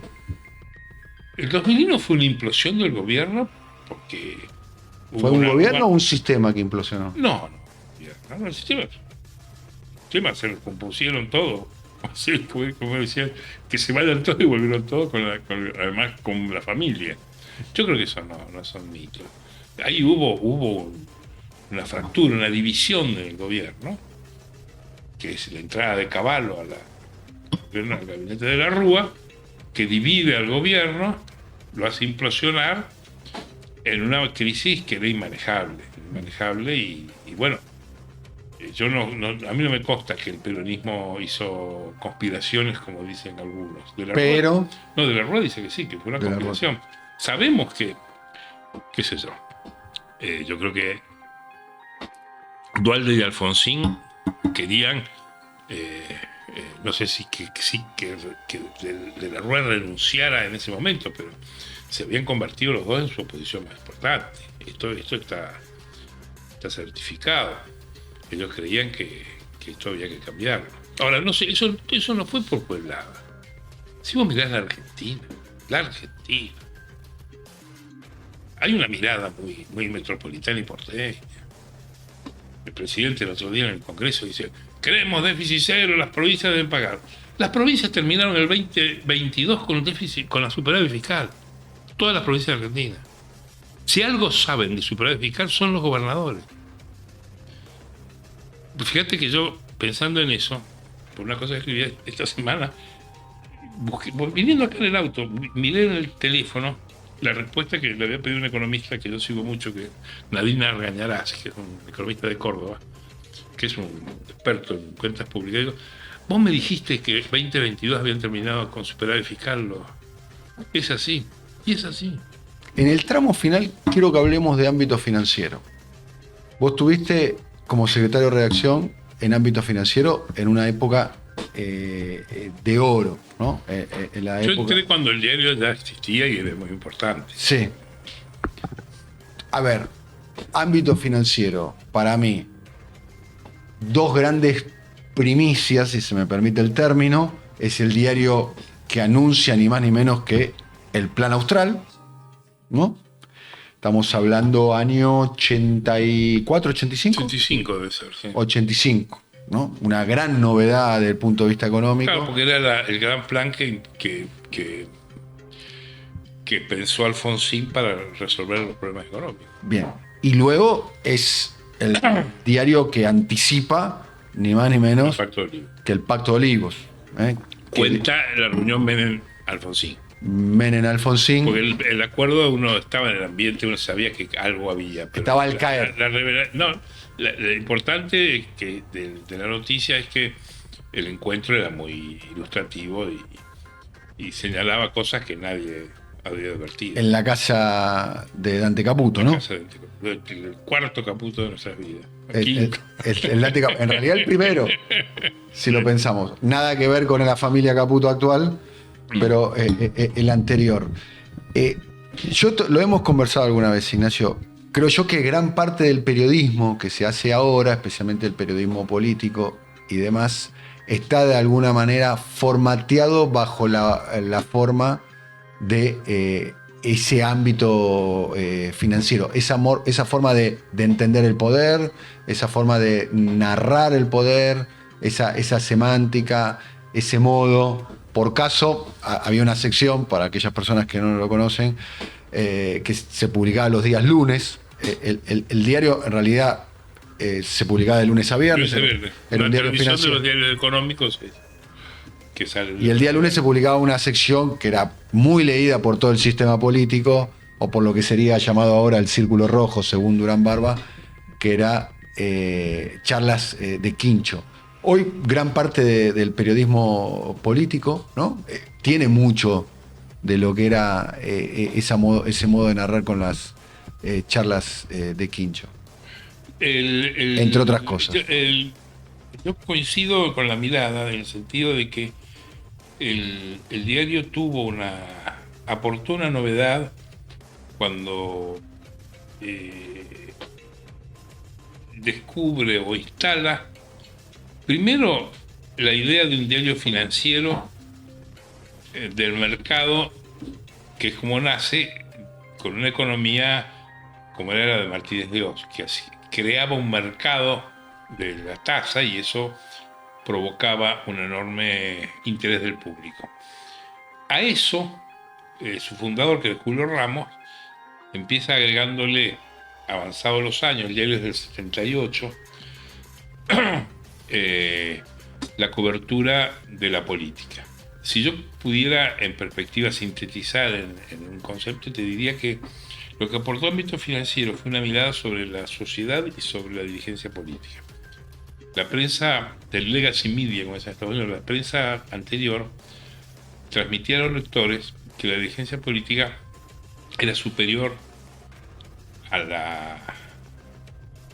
tenía capacidades superiores a la del público medio. Ámbito financiero aporta una mirada que considera que la dirigencia es igual o un poco peor que la gente. Es decir, que tiene conductas y mecanismos inconfesables y que la prensa tradicional encubría. Entonces, ¿qué hace el diario? Y para mí tiene dos responsables. Yo era un periodista más, pero los responsables son Julio Ramos y Roberto García. Es un periodismo que deshuesa los mecanismos de construcción de poder y deshuesa fundamentalmente, y el aporte, los mecanismos de la prensa, de cómo funciona la prensa. Entonces vienen los debates en los que Ramos fue protagonista sobre los monopolios de prensa, que comenzaron con las leyes, la crítica, el debate que planteaba la ley de la difusión de los militares, que el famoso artículo 45, que era el que prohibía que los medios tuvieran gráficos, tuvieran medios electrónicos, todo un debate de aquella época. Y todo eso va conduciendo a una novedad, que era contarle al público no solo el qué, sino también el cómo. Todo lo que había detrás de la política. Y en eso creo que ellos crearon una nueva época del periodismo argentino, que los diarios fueron adoptando como un aporte cultural paulativamente, y hoy, si vos afirmás eso, yo creo que es así, que hay aportes que no se explican sin aquella mirada que le aportaban y que le aportaron Ramos y García al diario. Nosotros éramos periodistas, seguíamos la música. Muy bien. Éramos un coro. Una redacción donde estaba Julio Ramos, Roberto García, estabas vos, estaba hoy una persona que es una figura muy importante como es Carlos Pañi, Claro. ¿no? Había toda una... Bueno, y muchos más. Está Daniel Canedo, que hoy es el editor de Economía de Clarín, Laje, que está como estrella de la televisión, Antonio Laje, o sea, Carlos Burgueño, no quiero dar nombres como dice, para no olvidar ninguno, pero Rubén Rabanal, que está en el Diario de la Nación, en la revista. Fue una cantera de jugadores de primer nivel. Fue una cantera importante de periodistas. Yo creo que ha sido una experiencia muy interesante. Te voy a decir una cosa que para mí es importante hoy. La digitalización y la pandemia han sido un golpe demoledor a las redacciones de medios audiovisuales y gráficos, o sea, los periodistas que trabajan en la casa, las empresas que construyen medios sin redacciones, que han sido históricamente escuelas, porque la verdadera escuela de un periodista era la redacción. Que era donde convivía el de deporte, con el de espectáculo, con el de economía. Yo no estudié periodismo, pero yo lo que sé haber hecho en periodismo lo aprendí en la redacción. No era un saber que uno trae de la calle, además, más aún, hoy yo creo que tenemos una gran capacidad de educación de periodistas, porque la gente estudia y hay gente que tiene graduación superior y que ha ido a escuelas de periodismo, eso es muy bueno. Pero la verdadera enseñanza era en las redacciones y se aprendía en las redacciones. Eso yo creo que hoy no hay, hoy no existe, y va a haber que buscar alguna forma, porque si no vos caes en el cuentapropismo del cronista que no tiene referencias y no conoce lo que aportan 50 personas hablando al mismo tiempo. A mí me ha ocurrido a veces... Un concilio. Claro, y que es donde realmente se aprende, ¿Cómo era? Las redacciones yo creo que fueron muy, muy revisadas. Yo sé que los diarios han vuelto a tener redacciones, ¿eh? Los diarios después de la pandemia, algunos directamente quedaron ya o digitales o cada uno trabajando en su casa y una unidad de edición en algún lugar. Pero creo que los diarios grandes están tratando, han recompuesto las redacciones. ¿Cómo era la dinámica de ámbito financiero en aquel momento? Aquella más dinámica. Dinámica. ¿A qué hora llegaban? ¿Qué discusión del sumario? ¿La discusión de etapa? No, era un diario normal. Era un diario que comenzaba al mediodía. Al ser un diario de la mañana, no tenía redacciones de mañana como otros diarios que tenían. Algunos diarios habían tenido ediciones durante el día, que eso era la razón. Pero no, la gente iba normal después del almuerzo. ¿La reunión de etapa a qué hora? Eso cambiaba. Había una reunión de secretarios, que era una reunión con Ramos o con García a la segunda o tercera hora de estar en el diario. La gente había armado ya cada sección y cada encargado de sección un sumario o temas a tratar. Y después había una reunión de etapa que podía ser a las 9 de la noche. En aquella época un diario cerraba a 10. Nosotros cerrábamos temprano, por eso una de las cosas que innovó el diario, que después tuvo un corto periodo de existencia, nosotros hicimos el primer diario satelital en Neuquén, y luego nosotros llegamos a tener ediciones satelitales en varias provincias: Mendoza, Córdoba, había en Rosario, llegó a ver el Chaco, en Tucumán, y el Neuquén y Río Negro, y hasta en Punta del Este. O sea, se hacía un diario acá y se transmitía en satélite y se imprimía en muchos lados. Eso implicaba un cierre temprano, 10 de la noche. ¿Cuál era la virtud de Julio Ramos como director? ¿Cómo era él en la dinámica interna? Bueno, yo conozco a Ramos trabajando, no puedo hacer un juicio sobre su persona. Él era un tipo muy, muy creativo, muy ingenioso, desafiante. Él tenía una relación con los periodistas que Ramos estaba más cerca de contestarte al día siguiente una nota que vos había escrito que impedir que saliera. O sea, cuando él tenía una posición sobre un tema determinado y veía que un periodista tenía una oposición contraria, él no ejercía el veto sobre esa posición. Siendo el director y el dueño. Sí, y al día siguiente o 2 días hacía una nota donde decía otra cosa. Eso era común. Él tenía un gran respeto para mí, si vos me preguntás, él tenía un gran respeto por los periodistas, mucho respeto. La parte comercial nunca influía sobre los periodistas, era una cosa que él censuraba mucho. Él estaba en la redacción todos los días, él cuidaba.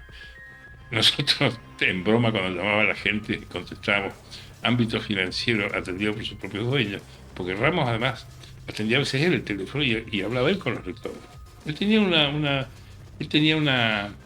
En ese sentido parece un personaje, era del siglo XX. Es un personaje muy, muy, muy, muy conspicuo, muy original. Creo que nos enseñó mucho, yo aprendí muchísimo de él. Y creo que mucha gente aprendió de él. Era un hombre duro, un hombre de temperamento duro, era discutidor, pero él, entre el periodista y cualquier otro factor, él defendía a los periodistas frente a los gobiernos. O sea, cuando había gente que se quejaba, él te defendía siempre.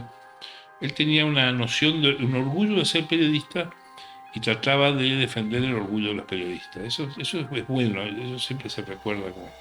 Igual, como todo jefe de redacción o de un diario, era un hombre muchas veces que podía ser arbitrario y no se enojaba y discutía, tenía conflictos, qué sé yo, pero era un hombre que en general yo creo que lo que aportaba era un respeto grande por el trabajo. Además solía reconocer a la gente bien, en el sentido de reconocer el aporte que hacía en el diario, sino que trataba bien a la gente en ese aspecto. Aunque él ponía como necesidad, ante todo, el destino del diario. Y el destino del diario era lo más importante. Que vendiera, que diera primicia. ¿Quién escribía? Le gustaba él escribir. ¿Charla de Quincho? ¿Quién la escribía? Charla de Quincho fue un invento de él, una idea de él, que te diría que el desarrollo es una obra de Roberto García, que él era el responsable de escribirla. La escribía Roberto. Escribía con información de él y a veces y muchas veces información que acercábamos mucho de los periodistas que Bueno, decía, che, se juntaron este fin de semana, tal y tal. o desarrollábamos temas o él nos encargaba o lo hacía, pero él, es decir, él era el editor, el redactor, el dueño de la sección era él. Ramos también escribía y eso duró hasta que él se fue del diario. Y después los últimos 10 años, 8 años fui yo. Lo hice yo, esa función la cumplí yo. Bien, primero Roberto García y después estuviste 8 años escribiendo La Voz, Charla de Más o Quincho. menos, no recuerdo bien cuando Debe ser muy divertido, ¿no? Escribir Charla de Quincho, ¿no? Es una esclavitud terrible, porque ¿Esclavitud? y lógico, porque el ámbito financiero era un diario de muy pocos periodistas, muy pocos. A diferencia de otros medios donde había periodistas que escribían una nota por semana, nosotros escribíamos una nota o dos por día, además de todos los temas. A vos te podía tocar escribir de sindicalismo, de peronismo, de radicalismo o de provincia. O sea, no había...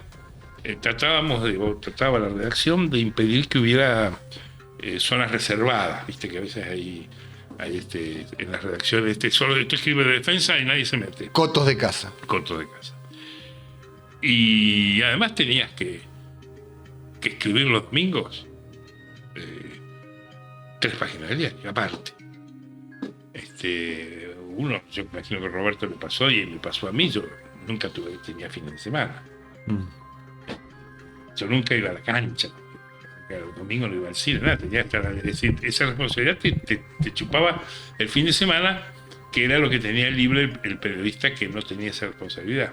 Aunque teníamos información de muchos periodistas que nos traían muchas cosas, porque era la mezcla que de esa información era política, era económica, había algo de espectáculos, de cultura. Se trataba de hacer una columna llana, entretenida, terminaba siempre con un chiste, y que abarcara un poco el mundo en donde la mirada de la gente no llegaba.